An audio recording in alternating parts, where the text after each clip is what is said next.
wanted to ask you, Congresswoman, just sort of broadly, if you could take me back 6 years ago to when you first started, how did your expectations then match up to having 6 years of experience now? It's been an interesting experience being here on Capitol Hill, really digging in deep on how do you actually engage in kind of productive passage of legislation. A little bit of the function of this place, I think most people would agree, it is not always a functional legislative body, but there is a way to be highly productive. And so kind of learning the ropes very, very quickly and determining, where are folks who want to work across the aisle or across coalitions, and how do I focus on that to get things done? I think intellectually I could have understood that would be the process by which one could be effective, but actually learning what that means has been an interesting experience. Yeah, when you talk about the functionality, you came in, it was a Democratic majority in the House, and now it's a Republican majority. How have you seen the different parties manage their majority? And so what are the differences in between that you've seen? Well, it's been different across the various terms that I've been here. Certainly when I came in the 116th Congress, Democratic majority in the House, Republican president in the White House. On my second week of work, I was in the Situation Room with a bipartisan group of members talking to then President Trump about what we needed to do to move forward and open back up the government. At that time, we were in the longest government shutdown in American history. It was a partial shutdown, but it was highly impactful and deeply painful for the community members, small businesses, and certainly federal employees and contractors who were impacted. And so then kind of moving forward and seeing the types of bills that the Democratic majority put forward, and a lot of the growing pains on the Republican side, by measures of effectiveness, independent groups, well, even just measures of bills that have been passed into law, certainly. The 117th Congress has been one of the most effective Congresses in history by measure of bills signed into law. And unfortunately, this Congress, the 118th, has been among the least productive. Do you see that for the future of the next 2 years? I hope not. I think there's certainly some learning curves. To your earlier question about kind of what you learn when you get here, I think there's been some members who have come to Congress who don't necessarily want to govern or make decisions. And I think that if you're going to come here to be part of a governing body, it needs to be with a focus on actually governing. What do you think they're coming here to do?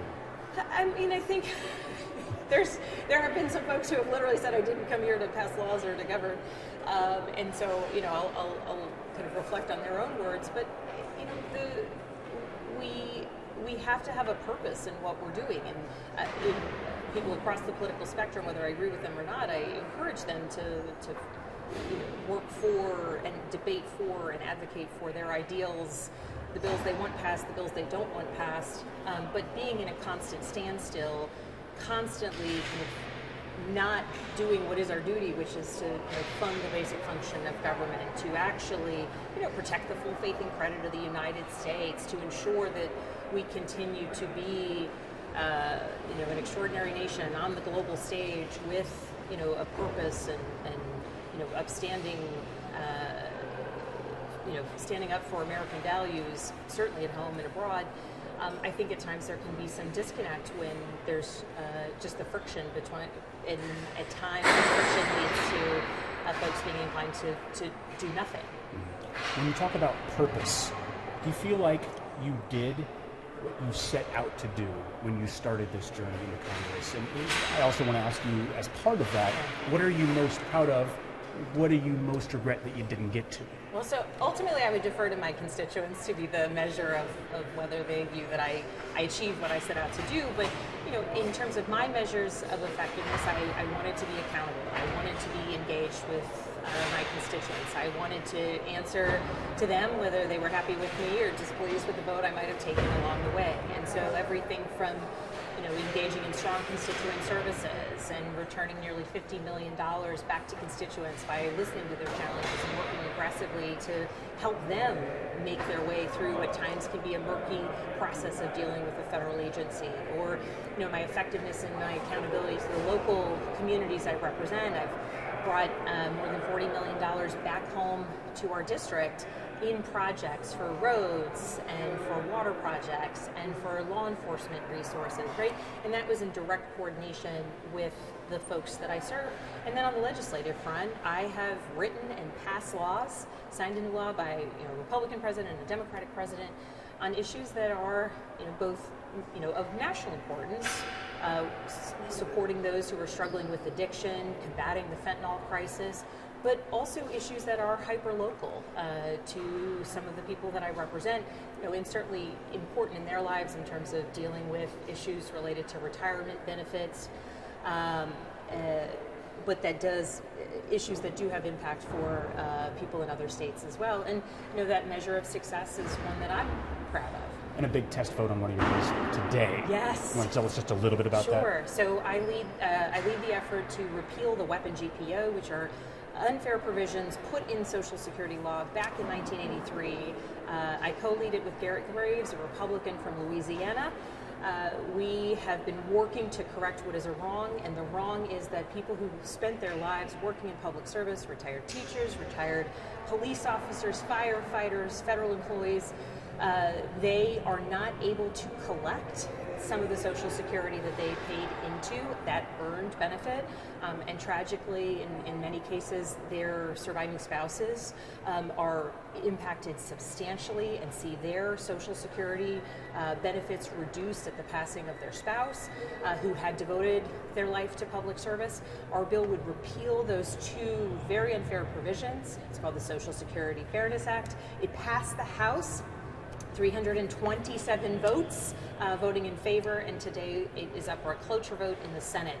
And so, speaking for Congressman Graves and myself, I think this week is an exciting one because we want to finish strong. He's also retiring from Congress, and to be able to deliver this one final bill signed into law for my constituents is something that we're working till the last minute to make sure we can get it done. Icing on the cake, despite not having an office. Yes. A couple more quick things. I want to pivot and talk about the incoming administration. As a former member of the intelligence community, you have a good insight, I would think, as to the folks that are being tapped in the defense and intel fields.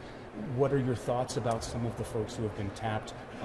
John Ratcliffe, Tulsi Gabbard, Pete Hegseth.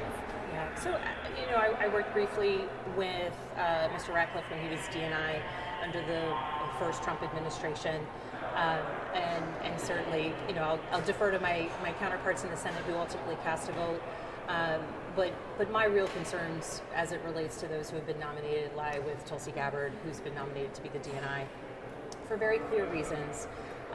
This is someone who, when she was a member of Congress, traveled to Syria, met with then authoritarian dictator Bashar al-Assad, knowing that he had committed horrible offenses against his civilian population, including chemical attacks on civilian populations, returned home and spoke rather glowingly about him, has trafficked in propaganda at times, I would say anti-American propaganda, certainly pro-Russia, pro-Putin propaganda.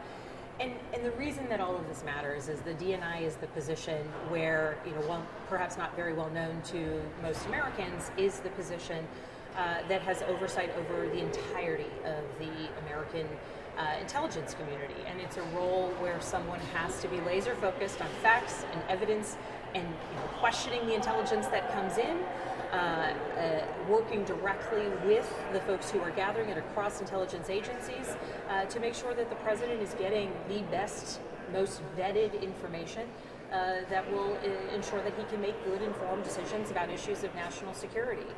And I think that there are many other options for individuals who have background of some type, whether it's serving on the Intelligence Committee in the House of Representatives or within the Senate, whether it's someone who actually served in the intelligence community. There are many people who I think would have much, much stronger qualifications. And importantly, this is not about the president. This is not about politics. I would never expect that I would agree with all of his nominations, but this is one that I think is particularly dangerous at this moment in time. The last question for you is about your next chapter, your run for Virginia governor. I'm wondering if you could contrast the issues that you feel are important and your style of governance with the current governor, as if he were your opponent in this upcoming election. I think it is important that he isn't my opponent in this upcoming election, but I do think that as an issue of overarching approach, my ultimate approach is going to be trying to fix the things that aren't working.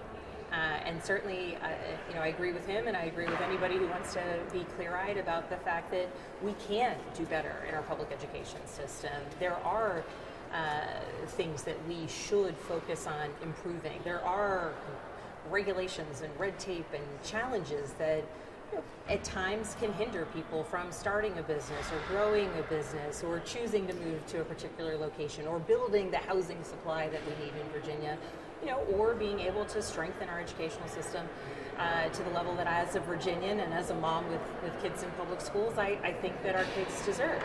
And so for me, I think we should always be clear-eyed in identifying what's not working and questioning always how can we do better.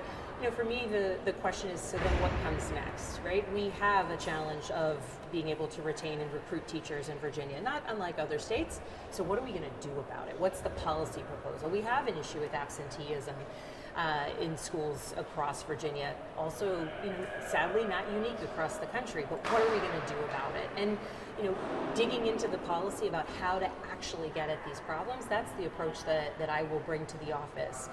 We know that one of the challenges that we have as it relates to housing affordability is, in some parts of Virginia, there's just not enough housing supply, and there's folks who want to move to, all corners of our beautiful Commonwealth. And in some places, because the supply is not great enough, the price points have just outpaced people who want to live and work in those communities. And so part of it's an issue of ensuring that there's a supply that meets the demand, and part of it is recognizing that depending upon where we are in the Commonwealth, we're not going to be able to increase demand if we keep putting sort of hurdles in place that make sure that those housing builders are headed to North Carolina instead of to Virginia. And so my approach is going to be one of looking at the problems, identifying them, and trying to get at them head on.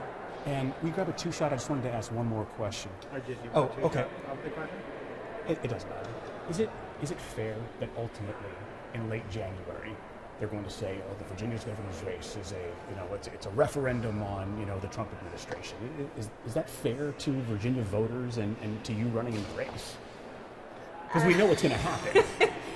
I think the question of whether it's fair or whether or not it's accurate. Whether it's accurate. Yeah. I think whether it's accurate doesn't necessarily matter. I think what does matter and what's fairest to Virginians is that I'm running a race focused on them. If the national media wants to opine and cherry pick and choose to perceive things through that national lens, that's their choice. But at the end of the day, I'm running for governor to serve Virginians and to serve the Commonwealth that I love. And so my focus and my responsibility is to run a race focused on Virginia. And if other people want to pull from that and assume certain things or talk about it on the nightly news, that's up to them. But my responsibility is to make sure that I'm focused on Virginia and making it a referendum on what Virginians need and what we're going to do to continue to move our wonderful Commonwealth forward.